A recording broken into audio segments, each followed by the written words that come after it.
Yeah, yeah, this is Gorilla. Yeah, yeah, I'ma go get the bag. Yeah, yeah, or I'ma get the bag.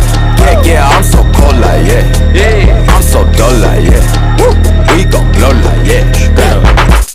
Bonjour, ici Ryan.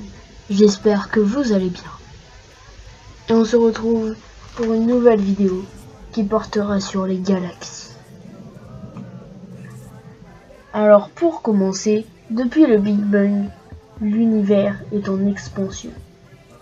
La matière produite par cette explosion a donné naissance aux nuages de gaz et de poussière interstellaire, puis aux étoiles et aux planètes. Tous ces nuages et ces corps célestes ne sont pas répartis uniformément dans l'espace. Ils forment des ensembles. L'un des plus importants de ces groupements de est la galaxie qui constitue la base du système solaire, soit les formes de galaxies. Le vaste ensemble d'étoiles qui forment une galaxie s'ordonne de manière très diverse et cela a permis d'en distinguer différents types. Les unes sont en boule, plus ou moins elliptiques comme un ballon de rugby. D'autres sont aplaties en forme de lentille. Certaines présentent une forme de spirale et sont pourvues de bras, deux ou plus, qui partent du centre. C'est dans ce bulbe que l'on rencontre la plus forte concentration d'étoiles.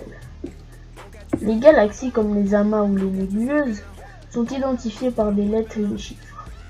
Le premier classement est l'œuvre de l'astronome français. De nombreuses galaxies sont ainsi désignées par la lettre M suivie d'un chiffre. Donc l'astronome français, c'est Messier. Les interactions entre galaxies. De nombreuses galaxies se trouvent relativement après les unes des autres, surtout lorsqu'elles forment des groupes ou des amas. Les interactions gravitationnelles entre deux galaxies produisent alors des déformations de structure. Ainsi, chaque galaxie perd petit à petit quelques étoiles qui sont absorbées par la galaxie voisine. Il arrive que la fusion soit complète et que deux groupes d'étoiles finissent par constituer une nouvelle galaxie. Les interactions gravitationnelles entre des galaxies voisines produisent des déformations de structure et peuvent provoquer la formation de nouvelles étoiles.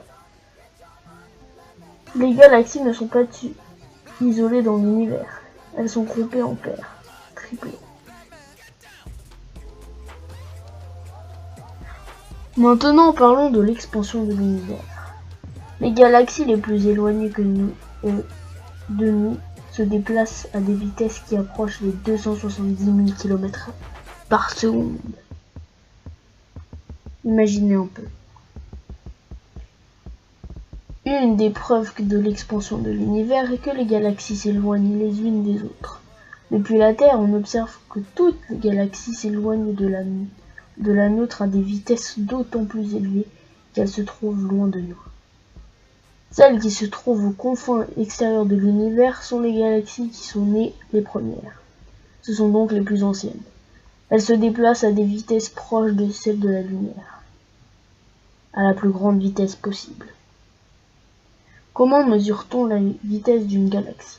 Pour mesurer la vitesse d'une étoile ou d'une galaxie, on utilise l'effet Doppler.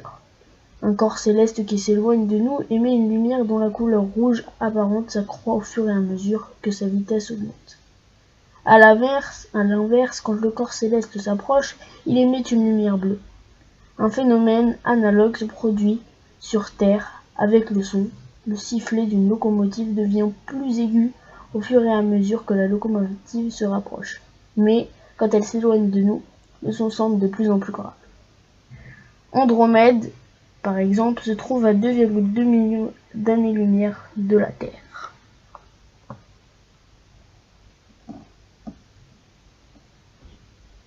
C'est la fin de cette vidéo, j'espère que celle-ci vous aura plu. N'hésitez pas à commenter, liker, partager et abonne-toi, c'est gratuit. Je te laisse pour la suite et c'était Ryan.